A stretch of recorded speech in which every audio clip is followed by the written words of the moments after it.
बड़े बड़े पत्थर हैं और काष्ठ के मुसल आदि पदार्थ विद्वान व सद्गुणों के लिए उस यज्ञ को श्रेष्ठ गुणों के प्रकाश और श्रेष्ठ विद्वान व विविध भोगों की प्राप्ति के लिए ग्रहण करता हूँ। इसका कोई अर्थ का सर और पैर ही नहीं बनता अनुवाद का। अब बड़े बड़े पत्थरों का और मूसलों का, काष्ठ के मूसलों का और बड़े बड़े पत्थरों को भगवान के सिर में मारेगा ग्रहण करके। ये सारा संसार ही उसी का, सारी पृथ्वी ही उसी की है। इसका अर्थ ही और बनता है। स्वामी जी ने अपनी उस निराकार परमात्मा सिद्ध करने वाली सोच के कारण अनर्थ कर दिए। अब स्पष्ट देखिए आगे, ये 5वें अध्याय में 2 बार लिखा है।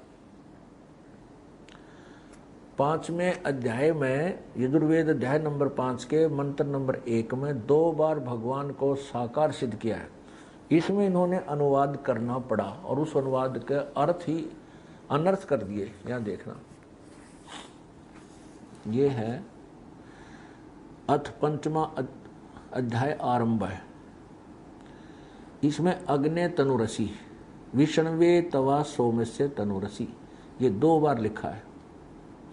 इसमें स्वामी जी ने अर्थ, अग्नि का अर्थ क्या किया है देखिएगा। हे मनुष्यों, जो तुम लोग जैसे मैं जो हवि, अग्नि माने क्या कर दिया, बिजली प्रसिद्ध रूप अग्नि के, अग्नि के शरीर, तनु माने शरीर, असी माने है। अब पुण्यात्मा यहाँ अग्नि माने जो सैकड़ों जगह लिखा अग्नि माने परमेश्वर, हम यहाँ लिख दें हे परमेश्वर, और तनु माने शरीर स्वामी जी ने लिख रखा है, असी माने है। इसका अर्थ समझ स्पष्ट है। तो हे परमेश्वर, आप से शरीर हैं, आपका शरीर है। परमात्मा साकार सिद्ध वेद न कर दिया।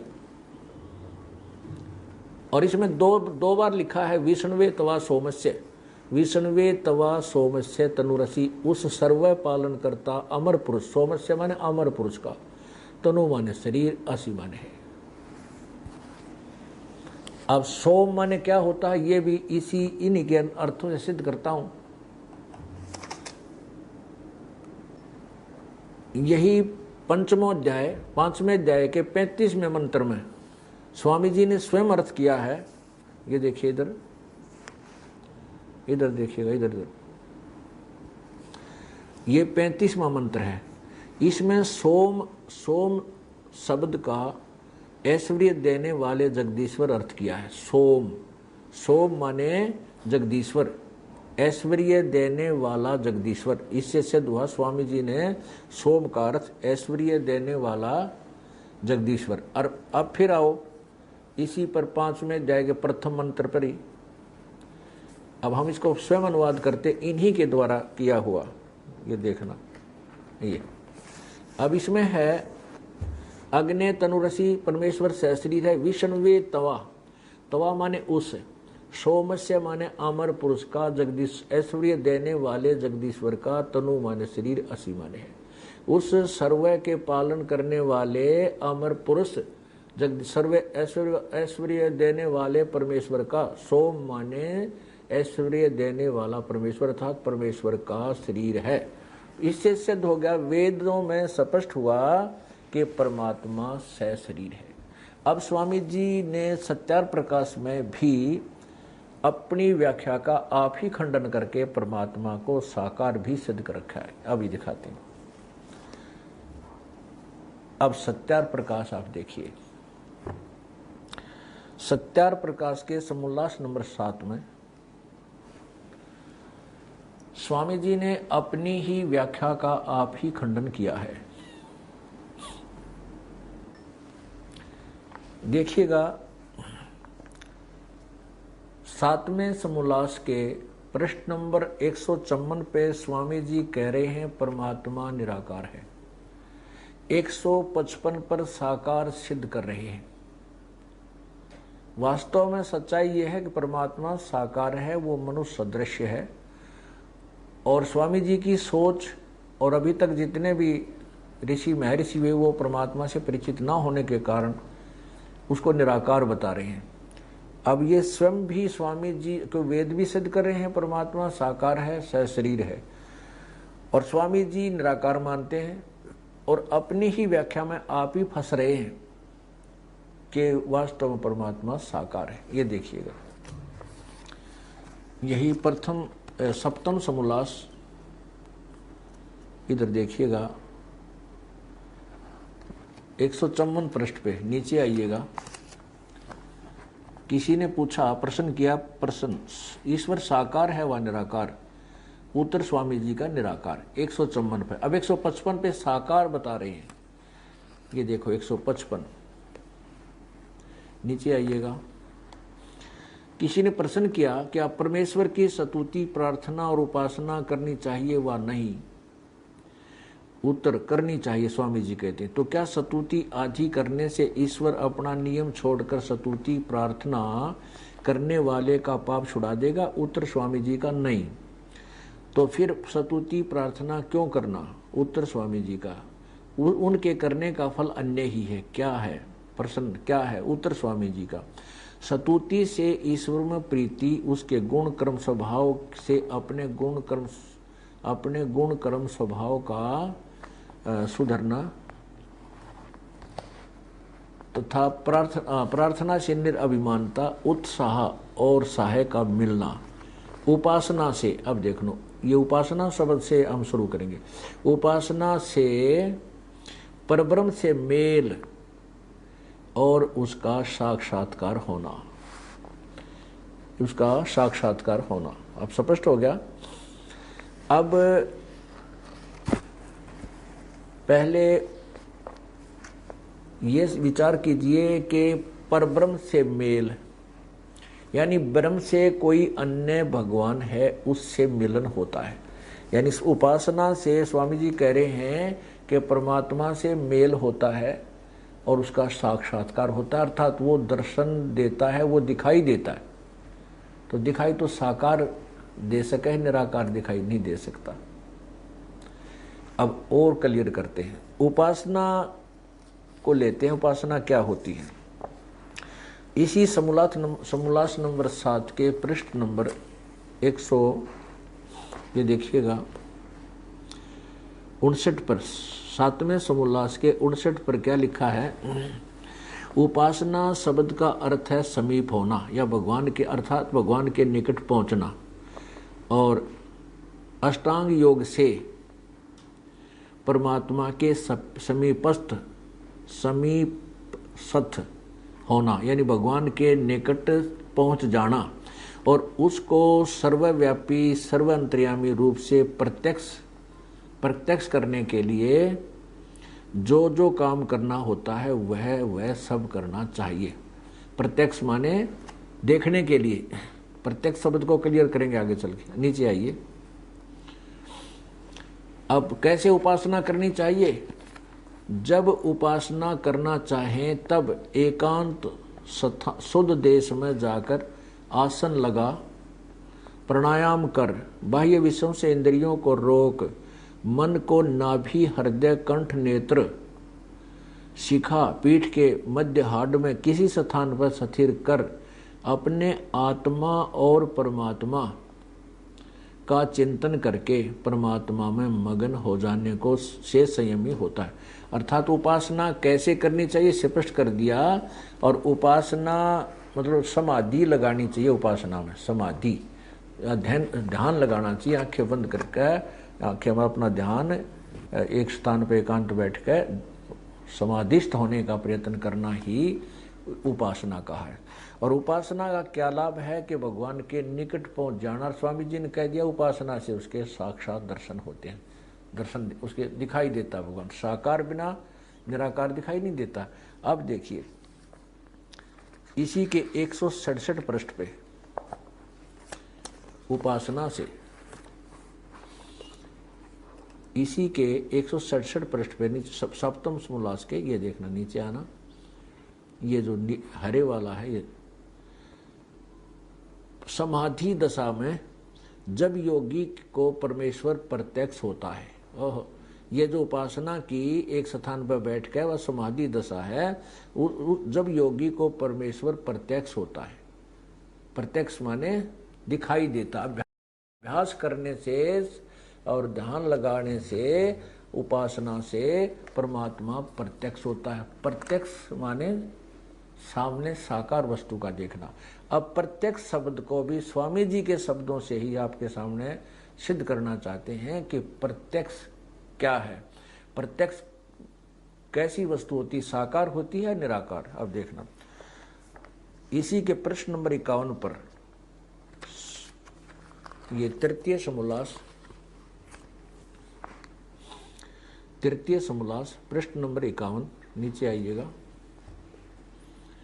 ये अब प्रत्यक्ष को क्लियर किया है, स्पष्ट किया। जैसे किसी ने किसी से कहा तू जल ले आ, वह लाके उसके पास धर के बोला यह जल है, परंतु यहाँ जल इस दो अक्षर की संज्ञा न लाने और न मंगवाने वाला देख सकता है। जल साकार नहीं, जल अक्षर साकार नहीं है शब्द, किंतु जिस पदार्थ का नाम जल है वह प्रत्यक्ष होता है, अर्थात वो दिखाई देता है। और जो शब्द से ज्ञान उत्पन्न होता है वह शब्द प्रमाण विषय है। स्पष्ट कर दिया कि जो जिस पदार्थ का नाम जल है वही प्रत्यक्ष होता है। जो जल लाकर रखा वो प्रत्यक्ष है, अर्थात वो साक्षात है, वो दिखाई देने वाली वस्तु को प्रत्यक्ष होना कहा जाता है। इसका और स्पष्ट किया है इसी के 348 पृष्ठ पे, स्वामी जी के द्वारा लिखे रचे सत्यार प्रकाश के ही 348 पृष्ठ पे आप देखिएगा। स्पष्ट इसमें क्या स्पष्ट किया है कि जैसे घड़ा बाहर होता है और घड़े को जब बाहर घड़ा किसी ने देखा हुआ है और जब वो अंदर समाधिस्थ होता है तो उसको घड़ा वही साकार वस्तु अंदर प्रत्यक्ष होती है, उसको प्रत्यक्ष होना। समाधि में किसी वस्तु का प्रत्यक्ष होना अर्थात परमात्मा ऐसे प्रत्यक्ष होता है। ये स्पष्ट किया, देखिएगा। ये समोल्लास नंबर 12 12वां समोल्लास, और यहाँ आना इस साइड में 248 पृष्ठ पे, नीचे आइएगा। अब कहते हैं सौत्रांतिक किसी पदार्थ को प्रत्यक्ष नहीं मानता, जो वह आप स्वयं और उसका वचन भी अनुमेय होना चाहिए, प्रत्यक्ष नहीं। जो प्रत्यक्ष न हो तो अवयम घट, यह प्रयोग न, ये देश का घड़ा नहीं है। देखो, किंतु समुदाय अयम घट, यह प्रयोग न होना चाहिए, किंतु अवयम घट देश है। यह घड़ा एक देश है और एक देश का नाम घड़ा नहीं है, किंतु समुदाय का नाम घट है। यह घड़ा है वह प्रत्यक्ष है। जो वस्तु सामने दिखाई देती है वो घड़ा प्रत्यक्ष है।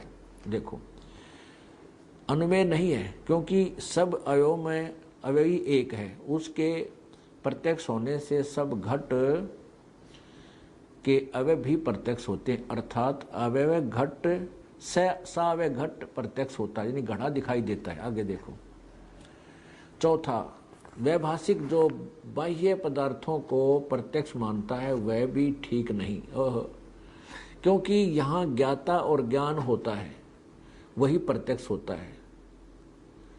अर्थात आत्मा में सबका प्रत्यक्ष होता है, यद्यपि प्रत्यक्ष का विषय बाहर होता है, तदाकार ज्ञान आत्मा को होता है। अब इसे स्पष्ट होया कि जो घड़ा, यानी जो कोई वस्तु साकार कहीं बाहर है, अन्य स्थान पर है, और जब वो समाधिस्थ होता है, उपासना करता है, तो वो बाहर वाली वस्तु जो साकार है, जैसे घड़ा है, तो वो समाधि दशा में आत्मा में उसका वो प्रत्यक्ष होता है, अर्थात वो साक्षात होता है, दिखाई देता है। इससे सिद्ध हुआ कि परमेश्वर महर्षि जी के शब्दों में भी साकार सिद्ध हुआ, और ये स्वयं निराकार मानते हैं, और वेदों ने भी उसको साकार सिद्ध किया। इससे सिद्ध है कि स्वामी जी को आध्यात्मिक ज्ञान बिल्कुल नहीं था और उनको परमात्मा प्राप्ति नहीं हुई। सत्य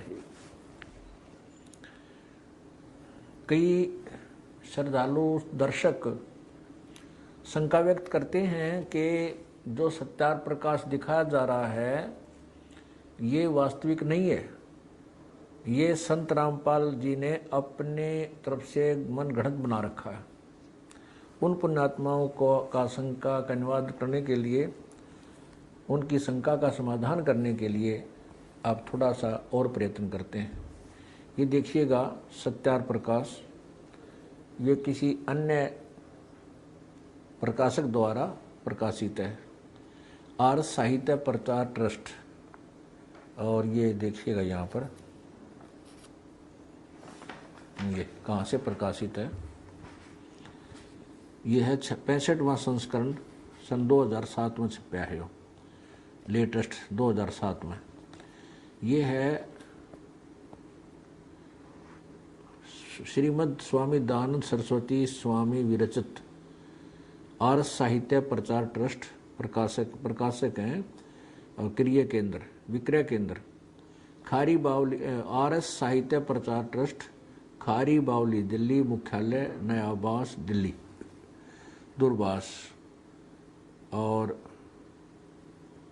Ramakrishna press, Narayan and India, Nai Delhi, phase 2 से। और इसमें भी देखिएगा मंदी छोड़ सद्गुरु रामपाल जी महाराज की जय हो। इसमें इतना है कि पृष्ठ बदल जाते हैं, छोटी बड़ी लिखाई होने के कारण। ये चम्मन पृष्ठ पे देखना, इधर देखो चम्मन पृष्ठ पे, ये नीचे है, ये वही है कि कितने ही धन धान्य गाय अजा हाथी घोड़े राज्य श्री आदि समृद्ध ये कुल हों, तो भी विवाह संबंध में निम्नलिखित 10 कुलों का त्याग कर दे। तो इनमें कौन कौन है ये देख लिए। जो कुल सत्क्रिया से हीन, सत्पुरुषों से रहित, वेद ज्ञान से विमुख, शरीर पर बड़े बड़े बाल, लोम अर्थात अथवा बवासीर, अक्षयी, दमा, खांसी, आमाशय, मृगी, श्वेतकुट और गलित कुष्ठों से युक्त कुलों की कन्या व वर से विवाह न करना चाहिए। आगे देखो, फिर मोटे मोटे दिखाऊंगा ये, इसमें फिर आप देख सकते हो। भूरे नेत्र वाली लड़की से ब्याह नहीं होना चाहिए, गंगा जमुना नाम हो उनसे नहीं होना चाहिए, पार्वती आदि पर्वत वाली नाम से नहीं होना चाहिए, काली आदि भीषण नाम वाली कन्या के साथ विवाह न करना चाहिए। नीचे देखो विवाह का समय कौन सा अच्छा है, ये देखो नीचे, यहाँ से देखो 24 वर्ष की स्त्री और 48 पुरुष का विवाह उत्तम है। 24 वर्ष की स्त्री और 48 वर्ष के पुरुष का विवाह उत्तम है। और दिखाते हैं, अब देखिए वो प्रमाण जिसमें स्वामी जी ने विधवा विवाह को मना किया है, जो हम आपको पहले दिखा चुके हैं। अब इस दूसरे प्रकाशक के द्वारा भी प्रकाशित सत्यार प्रकाश में आप स्वयं देखिए। ये है वही चतुर्थ समलास, और ये पृष्ठ नंबर इसका है 77। नीचे देखिए, स्त्री पुरुष का बहुविवाह होना योग्य है व नहीं। उत्तर, युगपत न अर्थात एक समय में नहीं। नीचे देखो, जिस स्त्री व पुरुष का पाणी ग्रहण मात्र संस्कार हुआ हो और संयोग न हुआ हो, अर्थात अक्षत योनि स्त्री और अक्षत वीर्य पुरुष हो, उनका अन्य स्त्री व पुरुष के साथ पुनर्विवाह होना चाहिए। अर्थात जिनका सगाई हुई और ब्याह मिलन ना हुआ हो, उनका तो हो सके है, लेकिन अक्षत, फिर आगे, किंतु ब्राह्मण क्षत्रिय नहीं होना,